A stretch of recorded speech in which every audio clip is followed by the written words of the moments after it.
Hello everyone, this is Nargis. उम्मीद करती हूँ आप सभी अच्छे होंगे और दिल्ली पुलिस की आप सभी की तैयारी काफ़ी अच्छे से चल रही होगी। जैसे कि आप सभी को पता है, आज हमारा Delhi police constable 60 days target series का डे 31 है। तो आज जो आपके subject wise and topic wise target है उनके बारे में बात करते हैं। अगर हम बात करें हिस्ट्री में आपका जो आज टॉपिक है वो है आपका पुर्तगाल, ब्रिटिश, डच एंड फ्रांसीसी। इनके बारे में आप पढ़ेंगे। फॉर काइंड इन्फॉर्मेशन, जैसे कि आपको पता है पुर्तगाली हमारे कब आए थे। 1498 में वास्को डी गामा आए थे। फिर उसके बाद पुर्तगालियों ने अपनी बस्ती बसाई थी। फिर उसके बाद उन्होंने वो आए क्यों थे। ओवरऑल ये जितनी भी कंपनीज थी हमारी, जैसे कि पुर्तगाली, डच, ब्रिटिश एंड फ्रांसीसी, ये सभी यूरोपियन कंपनीज थी। और इनका जो मेन मोटो था भारत में आने का वो था व्यापार करना और अपना ज़्यादा से ज़्यादा व्यापार को एक्सपेंड करना। अगर हम पुर्तगालियों के बाद डच की बात करते हैं, डच आए थे हमारे। फिर उन्होंने सबसे पहले जो अपनी कंपनी स्थापित की थी वो की थी मसूलीपट्टनम में। इसी के बाद हमारे ब्रिटिश आए थे। ब्रिटिश ने अपनी फर्स्ट कंपनी जो स्थापित की थी 1613 में स्थापित की थी। ओवरऑल इन सभी के बारे में, जैसे कि पुर्तगालियों ने कहाँ पे अपनी वो बस्तियां स्थापित की थी, पुर्तगालियों ने कौन कौन सी खेती स्टार्ट की थी, तंबाकू वगैरह की। और इसी के साथ फ्रांसीसियों के बारे में भी आप पढ़ेंगे। फिर फ्रांसीसी और अंग्रेजी कंपनी का युद्ध हुआ था, कर्नाटक का युद्ध, जिसमें लास्ट में फ्रांसीसी कंपनियां भारत से चली गई थी। इनके बारे में भी आप अच्छे से पढ़ेंगे, ठीक है।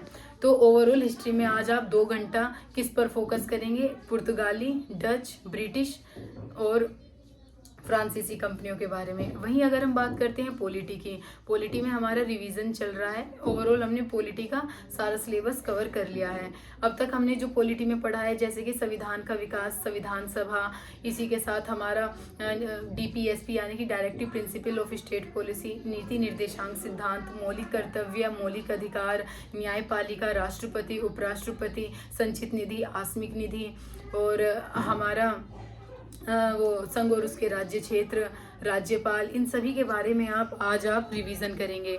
वहीं अगर हम बात करते हैं अपना ज्योग्राफी में जो आज आपका चैप्टर है वो है आपका फार्मिंग एंड इरिगेशन। इसमें आपको ये पढ़ना है कि फार्मिंग होती क्या है। जैसे कि बारिश जो हमारी होती है यानी कि वर्षा, उसी के थ्रू जो हमारा मनुष्य यानी कि मानव होता है वो सिंचाई करता है। सिंचाई के उसने कितने मेथड निकाले हुए हैं, जैसे कि सतही सिंचाई, उप सतही सिंचाई, स्प्रिंकल सिंचाई, बूंदों से सिंचाई, इन सभी के बारे में आप पढ़ेंगे।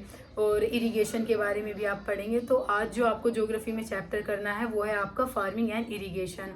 अगर हम बात करते हैं अपना कंप्यूटर में जो आज आपका चैप्टर है वो है आपका वायरस के बारे में आप पढ़ेंगे। जैसे कि वायरस होता क्या है, अगर ये हमारी पेन ड्राइव को, इवन फाइल्स को जो हमारे PC में या फिर लैपटॉप में होती है उन्हें भी इरप्ट कर देता है, ठीक है।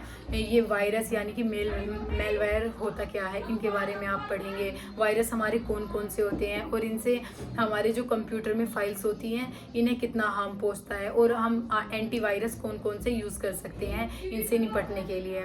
अगर हम बात करें इकोनॉमिक्स में भी आज आप अपना रिवीजन करेंगे। इकोनॉमिक्स का भी हमारा ऑलमोस्ट कंप्लीट होने वाला है और आपको प्रैक्टिस सेट लगाने हैं ज़्यादा से ज़्यादा। डेली अगर आप 50 क्वेश्चन करेंगे इकोनॉमिक्स से रिलेटेड प्रीवियस ईयर के, तो वो आपके लिए बहुत ज़्यादा बेनिफिशियल हो जाएंगे।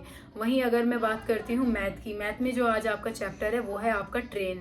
तो आज आप ट्रेन को करेंगे अच्छे से। वहीं रीजनिंग की बात करूँ तो रीजनिंग में आज जो आपका चैप्टर है वो है आपका स्टेटमेंट एंड कंक्लूजन यानी कि कथन और निष्कर्ष। इससे रिलेटेड हमेशा दिल्ली पुलिस में 1 से 2 क्वेश्चन तो आते हैं, तो आपको ये चैप्टर भी अच्छे से करना है। आपको ज़्यादा से ज़्यादा इसके प्रीवियस ईयर के क्वेश्चंस लगाने हैं, ठीक है। और डेली आपको करंट अफेयर का मैंने बताया हुआ है, कोई भी एक यूट्यूब से रैंडम वीडियो लीजिए और उसके नोट्स बनाइए, वो आपके लिए इनफ होगा। हालांकि मैं 1 दिसंबर से आप सभी के लिए करंट अफेयर से रिलेटेड वीडियो लेकर आ रही हूँ, जो कि लेटेस्ट हमारे एडिक्विटी पैटर्न पर आधारित रहेगा। जितने भी अब तक एडिक्विटी पैटर्न पर आधारित एग्जाम हुए हैं, for example SSC CGL, stenographer, phase 13, उनसे रिलेटेड मैंने एक करंट अफेयर की सीरीज़ बनाई है जो 1 दिसंबर से मेरे यूट्यूब चैनल पर भी अपलोड होने लगेगी। तो मेरे साथ जुड़े रहिए और मेरे यूट्यूब चैनल को सब्सक्राइब कीजिए और 60 डेज टारगेट सीरीज़ को रिलीजियसली फॉलो कीजिए। थैंक्स।